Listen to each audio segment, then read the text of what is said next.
Assalamualaikum warahmatullahi wabarakatuh. Alhamdulillah. Allahumma salli wa sallim wa karrim wa azim ala man arsalahu rahmatan lil alamin wa busyra lil mu'minin, amma ba'd. Sahabatku dimanapun kalian berada, apa kabar semuanya? Tentunya harapan saya semoga kalian semua dalam keadaan sehat walafiat dan tetap semangat untuk menjalin persatuan dan kesatuan umat. Langsung saja mari kita tonton video ini, bahwasanya visa jamaah haji furoda sampai saat ini belum ada kepastian. Mari kita tonton video ini sampai selesai. Semoga bermanfaat. Selamat menyaksikan. Visa mujamalah untuk haji furoda resmi tidak diterbitkan oleh pemerintah Arab Saudi. Hal ini menimbulkan kegelisahan bagi para calon jemaah dan tentunya juga tantangan besar bagi para penyelenggara ibadah haji khusus. Kita akan menggali lebih dalam bagaimana dampaknya bersama dengan Ketua Umum Gabungan Perusahaan Haji dan Umroh Nusantara atau Gapura, Ali Muhammad Amin, dan anggota tim pengawas DPR RI, Jazilul Fawait. Selamat sore Bapak-Bapak. Selamat sore Mbak Sasa, selamat sore Pak Ali. Baik. Selamat sore Mbak Caca, selamat sore Gus. Baik. Jazul. Pak Ali, dengan tidak diterbitkannya visa untuk pergi haji furoda, apa saja sebenarnya dampaknya bagi para penyelenggara haji dan seberapa besar dampaknya? Baik, izin pertama terkait visa furoda dan mujamalah atau visa undangan ini yang lebih dikenal di Indonesia, lebih terkenal yaitu visa furoda, yang mana memang setiap tahun jujur ini ada dramanya urusan visa furoda, dan visa furoda itu diterbitkan biasanya di penghujung atau di last minute kondisinya. Intinya kalau bicara mengenai dampak yang saat ini itu cukup besar ya kondisinya, ya yang pasti jamaah tidak berangkat, dan tahun ini adalah tahun yang paling berat karena di tahun-tahun sebelumnya furoda itu masih bisa muncul. Intinya mau seberapa pun masih ada mujamalah ataupun visa furoda. Namun pada tahun ini memang tidak ada yang keluar sama sekali. Mengingat saat ini sudah tanggal 4 Dzulhijjah, rasanya sudah tidak dimungkinkan lagi untuk bisa keluar visa. Begitu Mbak Caca. Biasanya berapa kuotanya yang terbit setiap tahunnya di tahun-tahun sebelumnya? Iya, kalau kita mengacu tahun lalu atau 2 tahun yang lalu, itu estimasinya kurang lebihnya tidak kurang dari 5.000 yang memang muncul. Dan ini yang diharapkan oleh teman-teman menunggu, dan mereka juga kan sudah mempersiapkan segala sesuatunya. Intinya 5.000 kurang lebihnya Mbak Caca. Persiapannya tentunya sudah dilakukan walaupun visanya belum keluar. Itu artinya dampak secara bisnis akan besar sekali. Seperti apa Pak gambaran dampak secara bisnisnya kepada para travel haji dan umroh? Baik, jadi kalau secara bisnis dalam dunia jasa atau travel ini, kita tidak bisa menyiapkan keberangkatan tanpa kita mempersiapkan terlebih dahulu terkait mengenai preparing, yaitu mengenai hotel, tiket, dan lain-lain. Nah, ini teman-teman sudah mempersiapkan itu semua, dari tiket mereka sudah ada down payment, termasuk hotel. Dan itu ada last minute, ada waktu yang memang ditentukan, deadline-nya tanggal sekian sudah harus full payment. Dan itu sudah dilakukan oleh teman-teman semua di sini. Itu Mbak Caca. Berarti sudah banyak yang juga melakukan full payment untuk pemberangkatan dengan visa haji mujamalah atau furoda ini? Ya, saya kira majority harus begitu, karena pihak hotel tidak mungkin akan memberikan confirmation sebelum mereka membayar full payment. Itu yang memang terjadi di saat itu ini di hotel, karena kisarannya berapa Pak? Ya. Kisaran biaya atau dananya berapa? Kalau hotel tergantung, mereka menjual dengan, kan ada beberapa paket yang ditawarkan oleh teman-teman travel. yang ya tadi yang sudah disampaikan kurang lebihnya di 250 juta sampai 500 juta, tergantung kelasnya di mana bermainnya. Itu per orang ya, Pak? Untuk per orang, betul sekali, per orang. Tergantung mereka mengambil di kelas mana, ada bintang 4 dan bintang 5. Bahkan ada juga yang VIP. Itu pun artinya jemaah juga sudah membayar full? Saya kira ya, karena itu dasarnya pihak travel juga melakukan payment atau pembayaran dengan asumsi ya memang sudah dibayarkan oleh para jamaah.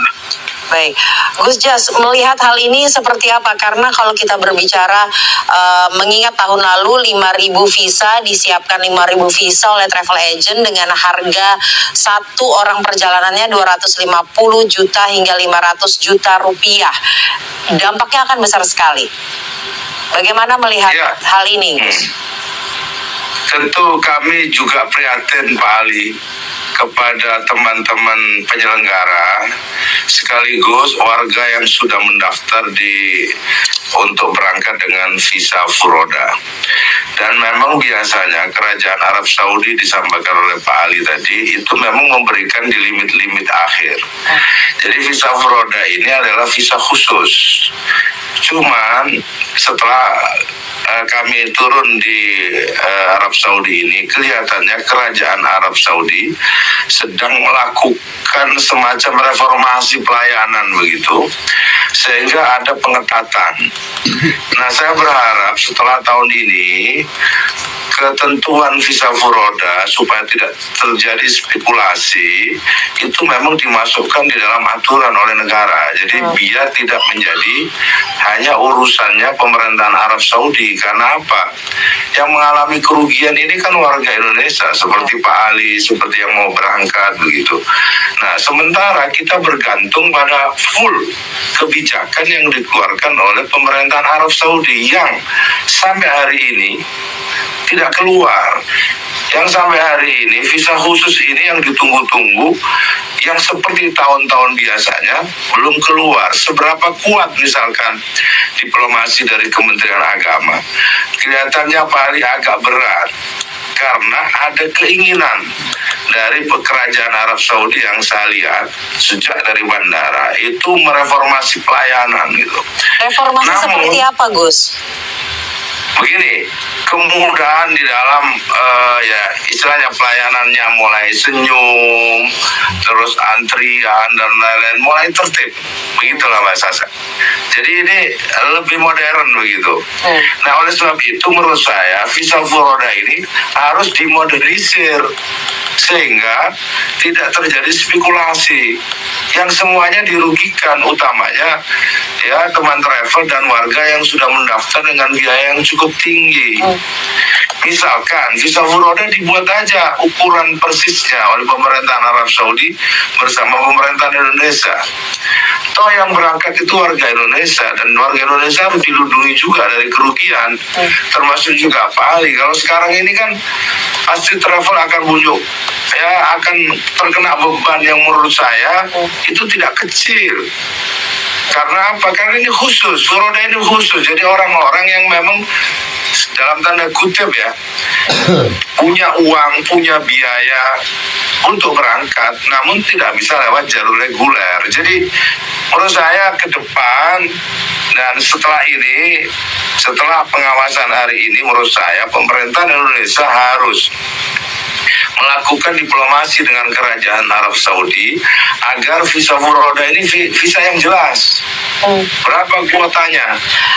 Kalau kemarin-kemarin Mbak Saja atau Pak Ali sendiri sampaikan, itu memang kadang 1.000, kadang 10.000, 5.000.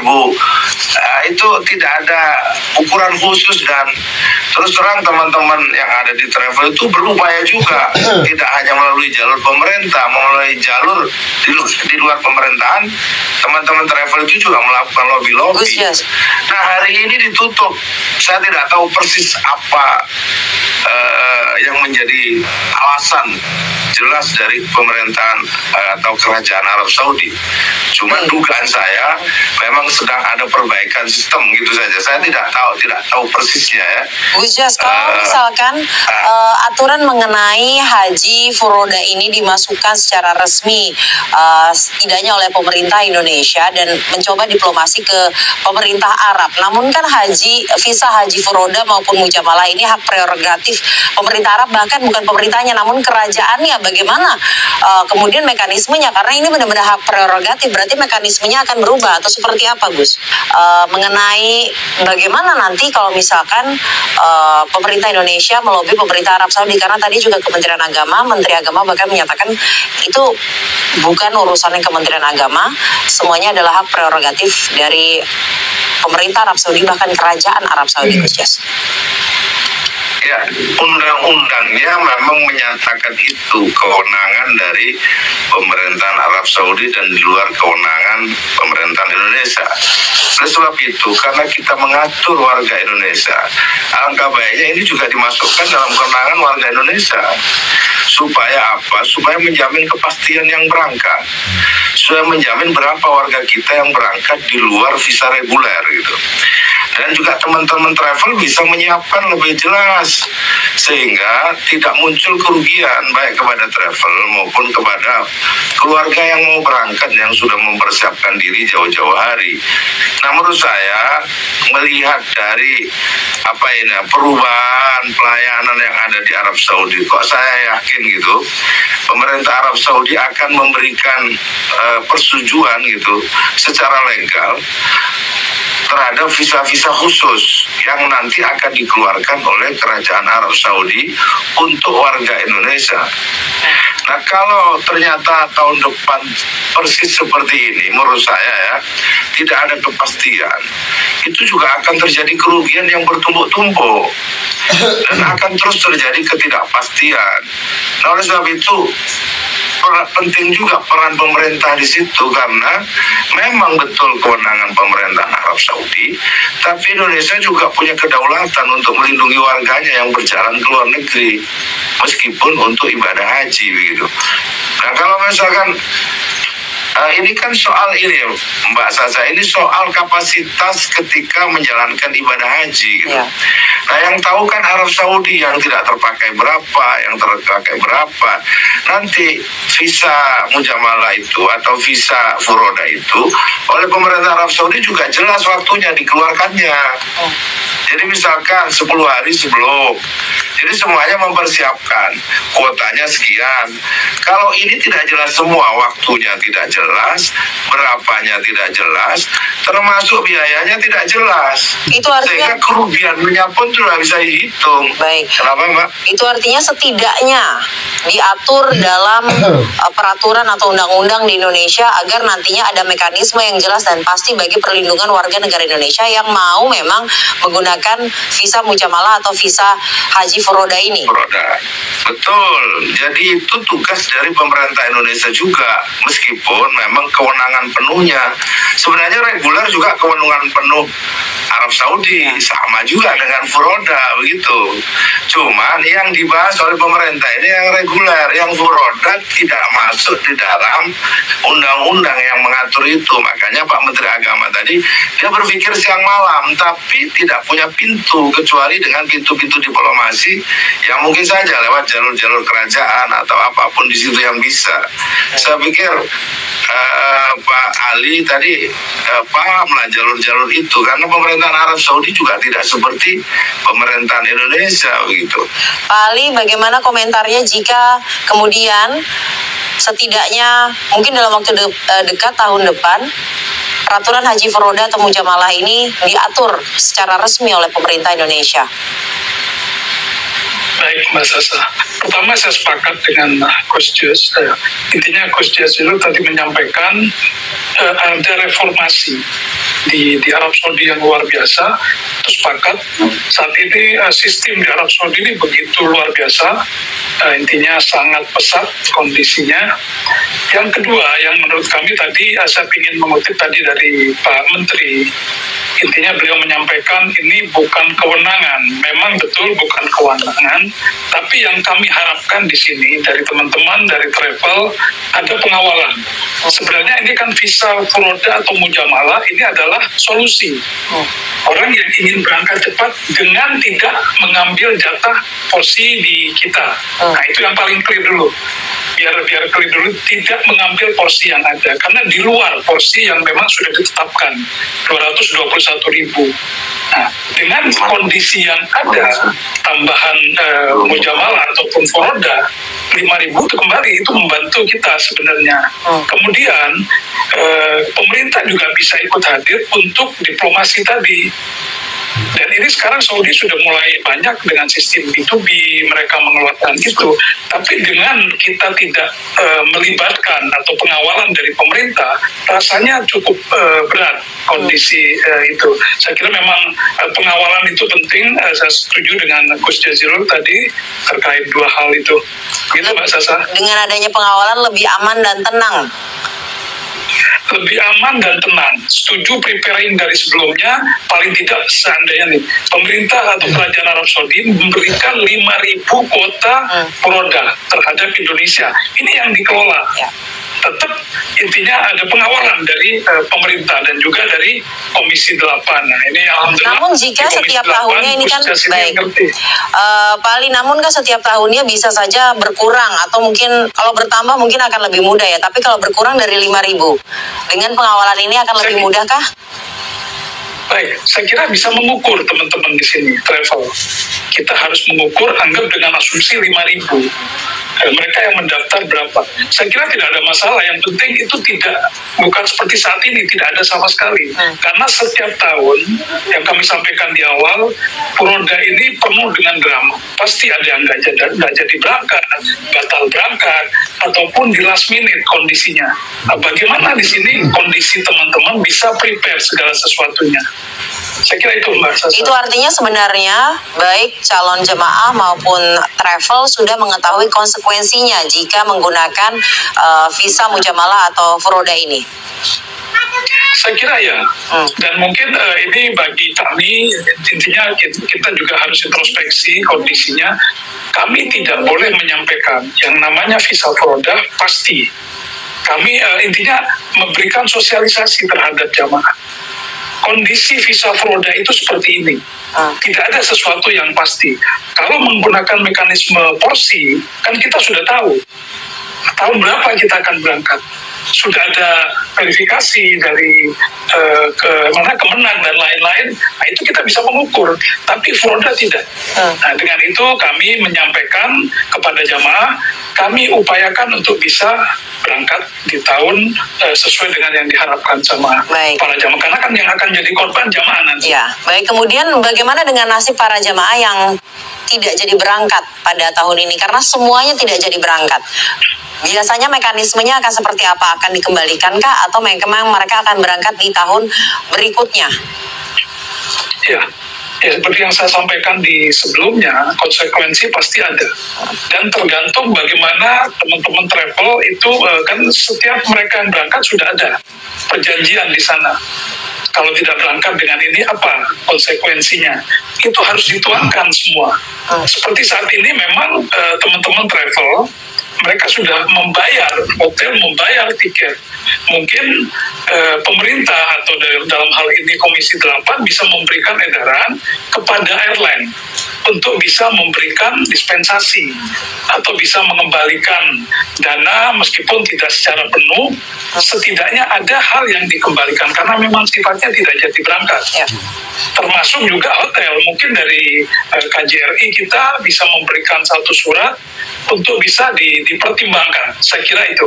Baik, Gus Jas, terakhir, kalau dari tim Was DPR RI, bagaimana solusi mungkin yang ditawarkan terhadap para calon jemaah yang haji furoda yang tidak jadi berangkat ini? Apakah meminta agar travel mengembalikan semuanya atau seperti apa? Tentu kita tetap akan melakukan pengawalan untuk mencari solusi bersama. karena memang kita tidak bisa memberikan kepastian seperti yang tadi disampaikan oleh Pak Ali juga.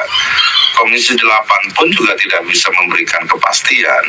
Namun tadi yang disampaikan permohonan agar misalkan jika terjadi kepastian penundaan atau pengembalian uang yang sudah terbayarkan, menurut saya itu hal yang wajar dan itu harus kita perjuangkan juga gitu. Dan karena apa? Karena akibat kerugian ini kan kerugian yang memang di luar prediksi begitu. Ini sesuatu yang jarang sekali terjadi selama bertahun-tahun ini. Ketika penyelenggaraan haji baru tahun ini, maka dugaan saya akan ada perbaikan. Jika iya itu, maka pemerintahan Indonesia harus segera mengawal ini. Sahabatku, videonya semoga bermanfaat, dan jika kalian suka dengan videonya maka di like, comment, dan subscribe. Saya mohon maaf jika terdapat hal yang kurang berkenan. Wassalamualaikum warahmatullahi wabarakatuh. Sampai jumpa.